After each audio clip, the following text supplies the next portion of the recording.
Les amis, bonjour. Aujourd'hui, nous sommes à Bordeaux, sur la Garonne, sur le bateau le Marco Polo, où nous accueillons Nicolas Leroy-Fleuriot. Nicolas Leroy-Fleuriot, bonjour. Bonjour. Alors, Nicolas Leroy-Fleuriot, donc vous êtes le président de Keops Technologies. On parle de vous un petit peu partout dans les médias, votre réussite est croissante. Mais avant de parler de ce que vous faites, parlez-nous un petit peu de vous, quel est votre parcours, d'où est-ce que vous venez? Écoutez, d'abord, je suis bordelais d'adoption, puisque ça fait une trentaine d'années maintenant que j'habite ici, un petit peu moins, 26 ans. Et en fait, je suis bordelais d'adoption parce que j'ai épousé une bordelaise, mais je suis montpelliérain d'origine. J'ai fait mes études supérieures à Montpellier. J'ai fait une école d'ingénieur en informatique. Donc très vite, quand j'étais jeune, le virus de l'informatique m'a pris. Et j'en ai fait mon métier. Et puis, avec le fait que j'épouse une bordelaise, je suis devenu bordelais. Et je suis ravi d'être dans cette ville. J'ai toujours eu coutume de dire d'ailleurs que moi, je fais d'abord une carrière géographique avant de faire une carrière hiérarchique. Et c'est dire que combien je suis attaché à cette ville et cette région formidable qu'est la région bordelaise. Donc en 2004, il y a un événement majeur de votre vie. Vous rachetez une petite PME nantaise à l'époque, que vous déplacez le siège social en tout cas sur Bordeaux, sur la région bordelaise. Cette société, c'est Keops Technologies. C'est une croissance extraordinaire. Mais avant de parler de cette société, je propose à nos amis internautes de jeter un œil sur ce petit film réalisé par Francis Bianconi. C'est un écran qui a le mérite de présenter de manière très visuelle certains paramètres qui nous sont indispensables, mais ce sont certains paramètres. Quand Nicolas Leroy-Fleuriot rachète Keops Technologies en 2004, c'est une PME de 16 personnes. Aujourd'hui, l'entreprise de services numériques compte plus de 400 collaborateurs répartis sur 12 sites en France. Elle affiche un chiffre d'affaires de plus de 70 millions d'euros, une croissance de 300% en moins de 10 ans. De plus en plus d'entreprises, même les PME, ont besoin d'un système d'information disponible 24 heures sur 24, 7 jours sur 7, ou 6 jours sur 7. Imaginez-vous, je vous coupe la messagerie à 23 heures le soir, même si on vous dit que c'est pas bien de travailler chez soi, bon, vous aimez bien quand même pouvoir avoir accès à vos mails n'importe quand. De la même manière, beaucoup de cadres ont besoin d'accéder au système d'information pour du reporting, pour extraire des données, etc. Il y a aujourd'hui, quelle que soit l'activité de l'entreprise, quelle que soit la taille d'entreprise, un besoin de disponibilité fort. Il y a 5 ans, Nicolas Leroy-Fleuriot lançait une nouvelle offre portant sur le stockage des données à distance, le cloud computing.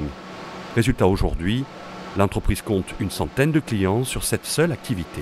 En travaillant avec les industriels du cloud computing, si je parle d'infrastructure, ils connaissent mieux les infrastructures que moi.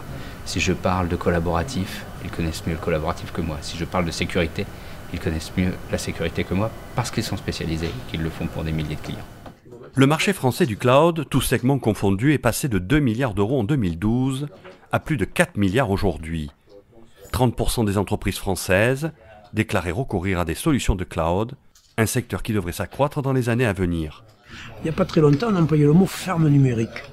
C'est intéressant d'observer comment, au départ, on parlait des fermes, où au fond, c'est pas des petits poulets, c'est pas des bestiaux qu'on élève pour les manger. Non, c'est justement des lieux où des milliards d'octets d'informations sont effectivement stockés, renvoyés, traités. Pourquoi? Mais pour qu'on puisse vivre, manger, échanger, intellectuellement, enfin bref, régler toute une série d'éléments. C'est pour cette raison que je ne crois pas qu'on en soit la préhistoire en tant que telle, mais sérieusement, nous sommes dans l'histoire. Une révolution numérique qui est en marche et qui devrait permettre d'ici 3 ans, rien qu'en Aquitaine, la création de milliers d'emplois. Donc Nicolas Leroy-Fleuriot, on vient de le voir, ça marche très bien pour vous. Mais initialement, qu'est-ce qui vous a poussé à vous lancer dans les affaires? Quel était votre pourquoi initial?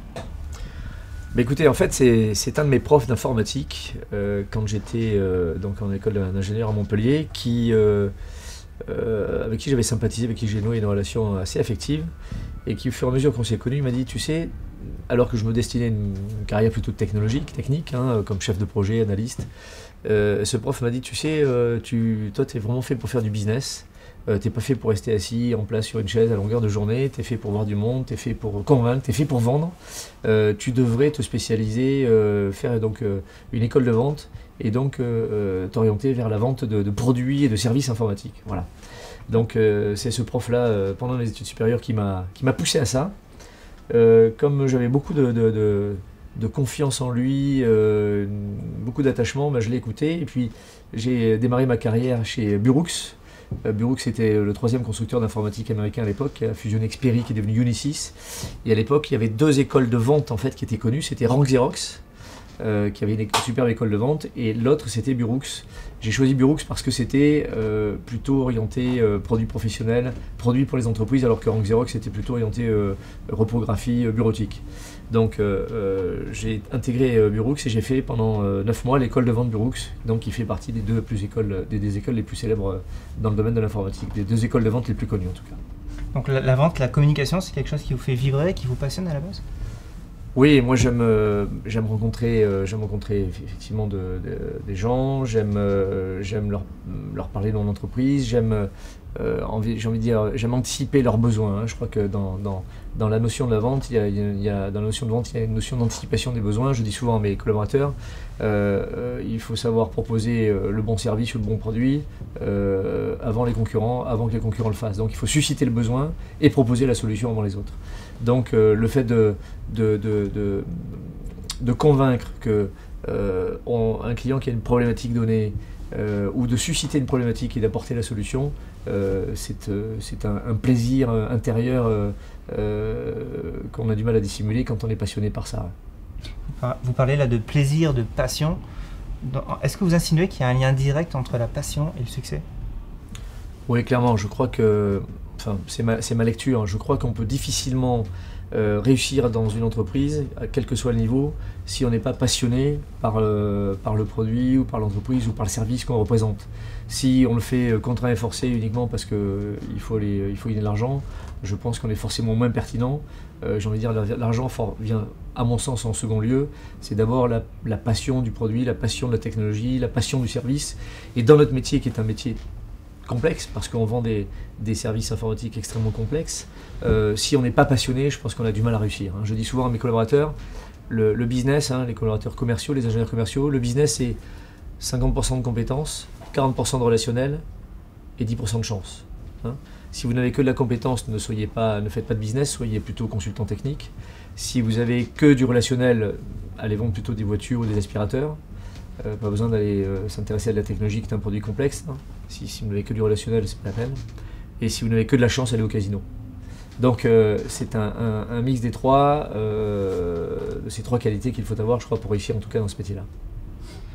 Qu'est-ce qu'il a fallu devenir en tant que personne pour pouvoir créer ce mini-empire en fin de compte? Qu'est-ce qu'il a fallu devenir? Je ne sais pas si on peut parler d'empire, parce qu'on n'est quand même pas une multinationale, mais je pense qu'il faut savoir... un chef d'entreprise, c'est souvent la locomotive qui tire les wagons. Hein. Donc il faut savoir susciter le besoin, susciter l'envie, hein. Susciter le besoin chez les clients, susciter l'envie chez les collaborateurs. Il faut savoir vendre en interne, hein. Quand on a un projet, il faut faire adhérer les collaborateurs. Donc il faut savoir aussi communiquer en interne. Il faut savoir leur expliquer où on est et où on va. Quand on construit un business plan à 3 ans, eh bien, il faut avoir les bons mots pour susciter l'adhésion. Voilà. Donc j'ai envie de dire que vous devez faire adhérer les gens à votre projet et vous devez être le leader qu'ils attendent. Alors là, vous parlez donc de culture d'entreprise quelque part, indirectement. J'imagine que vous avez dû apprendre des choses. Est-ce que le support livre, par exemple, est un support qui vous plaît? Est-ce que vous avez lu des livres qui vous ont construit, que vous avez aimé, dont vous en avez tiré des choses qui vous ont permis d'être la personne que vous êtes aujourd'hui? En vrai, quand j'étais un peu plus jeune, d'abord à la fin de mes études, j'ai lu un livre qui s'appelait FDG, Futur Directeur Général, Ouais. et qui décrivait le métier de directeur général d'une entreprise. Donc évidemment, quand on sort des études et qu'on a un peu d'ambition, évidemment ce livre est marquant et on se dit c'est ça que je veux faire. Et le deuxième livre qui m'a beaucoup marqué, d'ailleurs j'ai rencontré il n'y a pas très longtemps son auteur qui s'appelle Philippe Bloch, c'est Service compris, qui est un livre qui a été écrit il y a 25-30 ans maintenant, mais qui était un livre extraordinaire parce que 30 ans après il est toujours d'actualité. Ils ont même réécrit une version 2.0 là, il n'y a pas très longtemps. C'est un livre qui vous rappelle les fondamentaux, parce que souvent dans les affaires on a tendance à oublier les fondamentaux. Et quand on oublie les fondamentaux, ben, on va à l'échec. C'est quoi les fondamentaux pour vous? Moi, il y en a 4 qui seront certainement gravés un jour sur ma tombe. C'est anticiper, diagnostiquer, décider et agir. Voilà, anticiper. Alors, je peux l'illustrer si vous voulez. Anticiper les besoins d'un client, anticiper les attentes du marché, diagnostiquer en permanence. Si on a remis une offre, quand on remet une offre, comment on se positionne par rapport à la concurrence, par rapport aux attentes du client, aux attentes techniques, aux attentes, aux contraintes financières, aux contraintes budgétaires. Donc diagnostiquer en permanence comment on est positionné face à la concurrence. À partir de ce diagnostic, décider de réactualiser la proposition, de réactualiser l'offre, de changer le prix, de changer une partie du contenu de l'offre. Et puis quand on décide, on agit. Donc on fait ce qu'on a décidé, parce que souvent on prend des décisions puis derrière elles ne sont pas suivies des faits. Donc on agit. Et ce qui me semble fondamental, c'est de savoir sur des métiers complexes comme les nôtres, de susciter des groupes, j'appelle moi des groupes éphémères. C'est-à-dire que je réunis en fonction d'un sujet donné, je vais réunir plusieurs personnes et je vais les faire positionner sur un sujet. Je vais les faire se positionner, mais sans trop rechercher le consensus, parce que trop de consensus tue. Donc il faut qu'on suscite une forme de désaccord, qu'on suscite de la réaction pour, j'ai envie de dire, tirer la substantifique moelle de ce groupe de travail éphémère. Donc sur un sujet donné, je vais réunir différentes personnes en fonction de leurs compétences, de leur profil, de leur track record et de leur métier dans l'entreprise. Et Nicolas, tout à l'heure vous parliez de livres qui vous ont construit. Est-ce qu'il y a l'un de ces livres que vous auriez aimé lire plus tôt au final? J'aurais eu du mal à le lire plus tôt parce que c'est un livre assez récent, mais c'est un livre que j'ai beaucoup aimé, c'est la biographie de Steve Jobs. Pourquoi ? Parce que je crois que ça retrace bien l'état d'esprit de cette machine fantastique qui est devenue Apple, entreprise qui a connu les pires vicissitudes à certaines années de son existence, qui renaît de ses cendres quand Steve Jobs est revenu aux commandes. Et je trouve que le livre résume bien et le personnage qu'est Steve Jobs, l'esprit qui l'anime, l'état d'esprit qu'il a su instaurer dans une multinationale. Donc c'est un livre qui est, je trouve, extrêmement passionnant à lire et quand on le lit en tant que chef d'entreprise, je pense qu'on en tire quelques idées. Est-ce qu'on peut dire que le risque est indissociable au succès et à la réussite, d'après vous? Entreprendre, c'est risqué. Donc vous ne trouverez jamais un chef d'entreprise qui vous répondra qu'il n'a jamais pris de risque dans sa vie professionnelle, parce que entreprendre, c'est risqué. Donc c'est un synonyme. Donc vous voyez, je suis catégorique. Donc oui, des risques, on en prend. Alors pas au quotidien évidemment, encore que. À chaque fois qu'on recrute quelqu'un, on a le risque de se tromper. Et à chaque fois qu'on prend une décision, on a toujours le risque de se tromper. Alors évidemment, maintenant, on essaye toujours de minimiser les risques. Mais oui, le risque est indissociable de l'entreprise, il est indissociable du succès. Quand j'ai racheté Keops, c'était déjà un risque, alors que j'avais été l'un des fondateurs d'un groupe informatique assez connu dans les années 90 qui a marché très fort. J'en suis parti pour un certain nombre de raisons, parce que j'étais depuis 14 ans qu'il fallait que je change d'air. Donc là déjà j'ai pris un risque. Quand vous êtes confortablement installé comme cadre dirigeant dans un grand groupe, dont vous êtes actionnaire, dont vous avez été l'un des fondateurs, il n'y a aucune raison vous avez tout quitté pour relancer un clairement, ouais. Je suis parti, j'ai fait mon préavis de 3 mois jusqu'au bout pour partir proprement, mais j'étais en désaccord avec le successeur du président. J'étais moi-même très proche du président, puisque tout le monde disait que j'étais son fils spirituel. Quand le président a pris du recul, je me suis affronté avec le successeur, alors que je n'avais moi-même pas voulu la place et pas voulu aller à Paris pour prendre la place. Donc bon, j'étais en désaccord, j'ai préféré partir. On se soumet, on se démet à ce type de poste. Donc oui, c'était un risque de partir et c'était un risque de racheter Keops. Pire encore, 4 ans après le rachat de Keops, donc dans l'année 2008, nous avons racheté donc une grosse partie de mon ancienne entreprise, de celle dont j'avais été l'un des cofondateurs. La fameuse entreprise dont on vient de parler. Oui, qui s'appelait le groupe Ares. Donc on a racheté toutes les agences de province pour donner à Keops une présence nationale. C'était indispensable pour couvrir la stratégie cloud qu'on s'apprêtait à déployer en 2008. Ça ne s'appelait pas encore le cloud, mais c'est devenu ensuite notre offre de cloud. On avait lancé la construction d'un data center en 2007, et pour remplir ce data center, il nous fallait une présence nationale. Donc on a racheté toutes les agences du groupe Ares, et on a racheté en fait, en finale, une structure 3 fois plus grosse que nous. Donc quand vous rachetez une entreprise qui est 3 fois plus grosse que la vôtre, évidemment, c'est pas simple, évidemment, ça crée des dissensions, et évidemment, c'est un risque. Donc, Ben, dans ce cas-là, le risque, vous le mesurez, vous le calculez, et puis vous faites en sorte que le risque se transforme en véritable opportunité. Donc là on est vraiment sur une logique de manager un business, un état d'esprit. Est-ce qu'il y a un état d'esprit spécifique au business, un état d'esprit en fait spécifique aux affaires? Oui, forcément, je crois qu'il y a un état d'esprit qui est spécifique. Si je devais le résumer, j'ai envie de dire qu'il vaut mieux vivre un jour comme un lion que 100 ans comme un mouton. Voilà. Donc quand vous êtes sur une affaire, il faut dépenser toute son énergie, il ne faut pas compter son temps, il faut être à l'affût de tout. Et c'est pour ça que je le résume en vivre un jour comme un lion plutôt que 100 ans comme un mouton. Parce que sur une affaire donnée, vous devez vous investir corps et âme. Ouais. Donc l'état d'esprit pourrait se résumer à ça. Tout le monde peut faire du business après vous, ou c'est seulement une certaine catégorie de gens? Ou est-ce que tout le monde, au contraire, pourrait devenir un bon businessman? Je pense qu'il faut quand même avoir, génétiquement, il faut avoir la fibre. Hein, il faut avoir la fibre commerciale. Si vous êtes très introverti, très timide, très réservé, je ne crois pas que ce soit des qualités qui vous facilitent la chose pour faire du business. Donc il faut évidemment avoir génétiquement cette fibre commerciale, cette fibre relationnelle. Et puis peut-être aussi, quand on est dans le business, il ne faut pas regarder sa montre, quoi. C'est-à-dire que vous devez être à la disposition de vos clients, vous devez être joignable facilement et vous devez vous investir personnellement. Hein. Au-delà d'autres fonctions, sur le business, vous devez vous investir personnellement pour créer une relation, pour créer un lien avec vos clients, par exemple.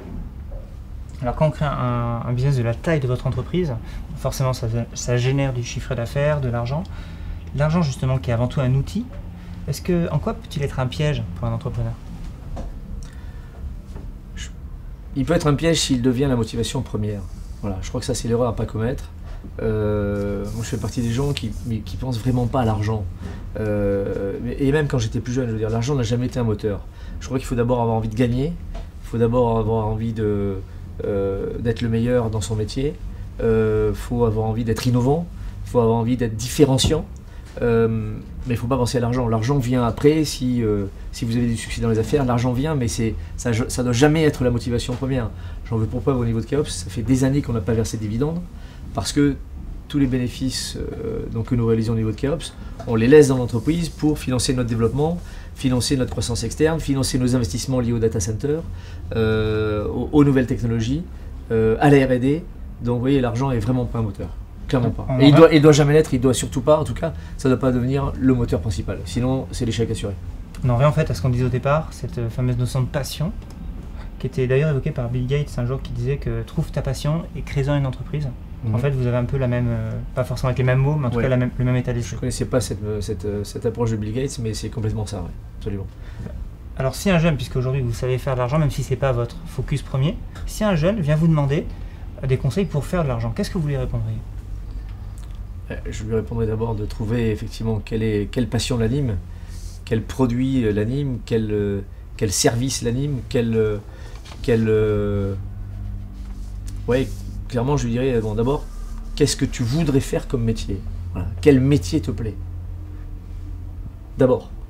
Ensuite, encore une fois, pour faire de l'argent, il faut savoir faire des sacrifices.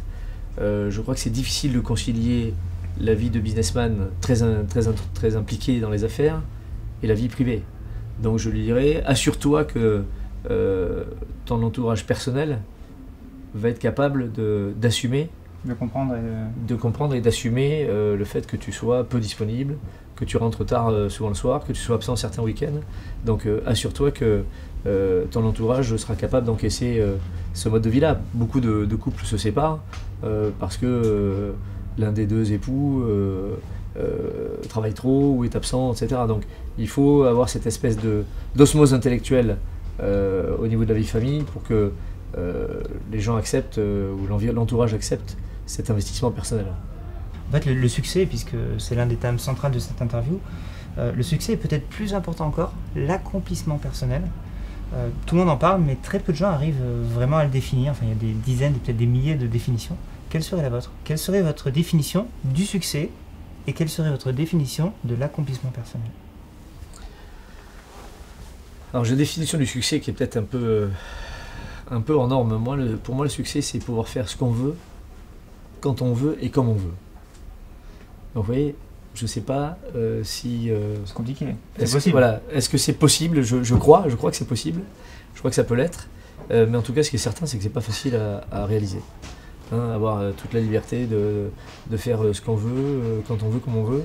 Je crois que c'est pas simple. Après, l'accomplissement personnel... Succès, ça serait la liberté. Si on devait résumer en un mot, succès égale liberté. Oui, mais la liberté de faire ce qu'on a envie de faire, comme on a envie de le faire, quand on a envie de le faire. Ouais. Donc, ça rejoint 3 notions. L'envie, les idées et les moyens. Voilà. Donc voilà ma définition du succès. Hein. C'est avoir des idées, avoir l'envie de réaliser ces idées-là et avoir les moyens de les réaliser. Et en ce qui concerne l'accomplissement personnel maintenant, de quel accomplissement personnel, à ce stade de votre vie, vous êtes le plus fier? Oh, peut-être probablement celui d'avoir donné naissance à une société d'informatique qui s'appelle Keops Technologies, qui est devenue en France l'un des leaders du cloud computing, tout en ayant son siège social à Bordeaux et non pas à Paris, parce que par moments les Parisiens d'ailleurs ont du mal à intégrer, avec une présence nationale puisqu'on a 14 agences en France, et puis probablement d'avoir pris le virage du cloud avant tous nos compétiteurs, d'avoir développé une offre de cloud qui s'appelle iCode, infrastructure Keops On Demand, qui nous permet de compter les plus belles entreprises comme clients. Hein. Je brûle l'envie de vous en citer quelques-unes qui sont de très très belles signatures comme Yves Rocher, comme Cdiscount, comme Cultura, comme Feu Vert, et puis une trentaine de cliniques qui ont transféré tout leur système d'information chez nous. Donc on a pris ce virage du cloud avant tout le monde, et au moment où je vous parle, on est en train de se réinventer encore, puisqu'il ne faut pas s'endormir sur ses lauriers. Le marché d'ailleurs de l'informatique est en pleine transformation. Aujourd'hui, on parle de transformation digitale et on est en train donc de construire de nouvelles offres innovantes qu'on introduira au mois de septembre, entre le 15 et le 30 septembre, donc qui me permettent de dire que chez Keops, on ne s'endort pas sur ses lauriers et on se réinvente tous les 4 matins pour, encore une fois, anticiper les attentes du marché. Donc là, Nicolas, si vous aviez par exemple la possibilité, alors ce qui est dans l'absolu est impossible, mais si vous avez la possibilité, le Nicolas d'aujourd'hui passe un coup de fil au Nicolas à 20 ans pour lui donner un conseil. Quel conseil vous vous donneriez à vous-même en fait, pour vos 20 ans? Certainement, je lui dirais d'être un peu moins impétueux, hein, avec l'âge, puisque maintenant j'ai passé les 50 ans. Je suis devenu certainement moins fougueux et moins impétueux que je l'étais quand j'étais plus jeune. Donc si je devais me téléphoner 30 ans en arrière, je dirais sois plus indulgent avec les tiens, admets qu'ils puissent faire des erreurs, et quand tu as des choses à leur reprocher, peut-être mets-y un peu plus les formes. Voilà. Donc un peu moins de fougue et sois un peu moins impétueux que tu ne l'as été. Alors Nicolas, depuis le début de cette interview, on parle beaucoup de réussite, de succès. Maintenant, depuis les quelques décennies de votre carrière, 2-3 décennies bientôt, vous avez peut-être eu certaines difficultés. Comment est-ce que vous avez fait pour utiliser vos difficultés pour rebondir dessus et mettre la barre plus haut dans votre entreprise? Alors la principale difficulté peut-être que j'ai rencontrée dans ma carrière, c'est lorsqu'on a fait donc une acquisition d'une entreprise qui était 3 fois plus grosse que nous, c'est de se heurter à la résistance au changement. C'est terrible. Quand vous achetez une entreprise, c'est toujours un choc culturel, hein, quand une entreprise est reprise par une autre. Et je pense qu'il ne faut pas vouloir transformer l'entreprise trop vite, l'entreprise cible, celle que vous avez rachetée. Donc il faut prendre le temps de faire adhérer les nouveaux collaborateurs à vos méthodes, à votre culture, à vos offres. Il faut vendre, hein, il faut vendre en interne. Hein, on revient toujours à la notion de vente, mais il faut aussi vendre en interne les méthodes, les services, les offres, le projet. Et peut-être s'accorder un peu de temps. Voilà. Alors pas trop, parce que sinon effectivement vous ne changez plus les habitudes. Par contre, il ne faut pas hésiter à 100 fois sur le métier remettre votre ouvrage et à expliquer, réexpliquer vos process et vos offres et vaincre en se donnant un peu de temps la résistance au changement. Vous ne pouvez pas aller trop vite. Si vous allez trop vite, vous cassez tout, vous faites partir tout le monde. Comment on fait pour arriver à rendre compatible la gestion humaine et la croissance d'une entreprise telle que la vôtre? Je crois que par nature, c'est compatible. Je vais vous donner un exemple. Moi, j'ai un certain nombre de mes collaborateurs avec qui je suis très proche, c'est-à-dire avec qui je peux passer des week-ends. Il m'est arrivé d'ailleurs d'amener au ski sur 2 jours toute une division de l'entreprise. Et là, je suis plus le chef d'entreprise. Hein. Alors, je tiens mon rang, c'est-à-dire je fais pas n'importe quoi, mais je suis avec tout le monde. Je plaisante s'il faut plaisanter, si ça s'y prête. Voilà, on s'amuse. C'est-à-dire, je sais m'amuser avec les collaborateurs. Mais par contre, ça c'est le week-end ou lors d'une sortie organisée. Mais après, quand on est de retour au bureau, je redeviens le président. Voilà, c'est-à-dire qu'il faut être capable, je crois, d'étanchifier les choses. Il faut savoir se lâcher et être extrêmement naturel lorsque vous êtes dans un contexte qui s'y prête. Mais par contre, quand vous êtes au bureau, en tout cas quand vous êtes le président de l'entreprise, là vous devez rester le président de l'entreprise et pas être le copain. Okay. Donc moi je crois que j'ai une grosse capacité à être le meilleur ami du monde pour des moments de fun ou des moments... on organise chaque année un kick-off, donc là où je sais faire, je sais être extrêmement détendu et j'ai même m'est arrivé avec mon directeur général de chanter sur scène, etc. Voilà, on sait faire des choses, mais par contre ça dure un temps. Après, quand on est de retour dans l'entreprise, je redeviens le président de l'entreprise. Voilà. J'ai d'ailleurs un truc qui pourrait vous plaire, c'est la théorie des 3 P. Mais c'est pas la théorie des 3 P. C'est plein de vérités. Quand vous naissez, donc de la naissance jusqu'à la petite enfance, vous êtes une personne. Cette personne va être influencée par ses parents, essentiellement sa famille. Donc la famille, les parents vont avoir une influence sur votre personne. Ensuite, de l'adolescence jusqu'à jeune adulte, là vous allez vous forger le 2e P après personne, une personnalité. Donc cette personnalité, elle va être forgée surtout par votre écosystème, votre environnement amical, par vos études, par vos copains de fac ou d'école. Donc ceux-là vont avoir une influence sur votre personnalité, ils vont vous aider à vous forger une personnalité. Et ensuite, quand vous rentrez dans la vie active, vous allez exercer des fonctions avec plus ou moins de responsabilité, là vous allez jouer un personnage. Moi dans l'entreprise, je joue un personnage, je joue le personnage du président. Mais quand je sors de l'entreprise, je ne suis plus le président. Je suis Nicolas Leroy-Floriot, quelqu'un d'accessible, avec qui on discute, avec qui on peut échanger, quelqu'un qui est disponible quand il peut l'être pour aider, etc. Voilà. Donc, personnalité, personnage. Mais par contre, quand le personnage prend le pas sur la personnalité, c'est-à-dire quand vous sortez de l'entreprise et que vous êtes toujours le personnage que vous jouez, ça arrive, hein, ça arrive. J'en ai connu. Ben, quand le personnage prend le pas sur la personnalité, ça c'est la définition du con. Voilà. Bien, moi, je souhaite être tout sauf un con, et j'ai ma personnalité, j'ai un personnage qui est celui de président, directeur général de Keops Technologies, mais je ne confonds pas les deux. Voilà. Et durant cette interview, étiez-vous Nicolas ou étiez-vous le président de Keops Technologies? Je ne répondrai pas à cette question, mais vous avez bien fait de me la poser.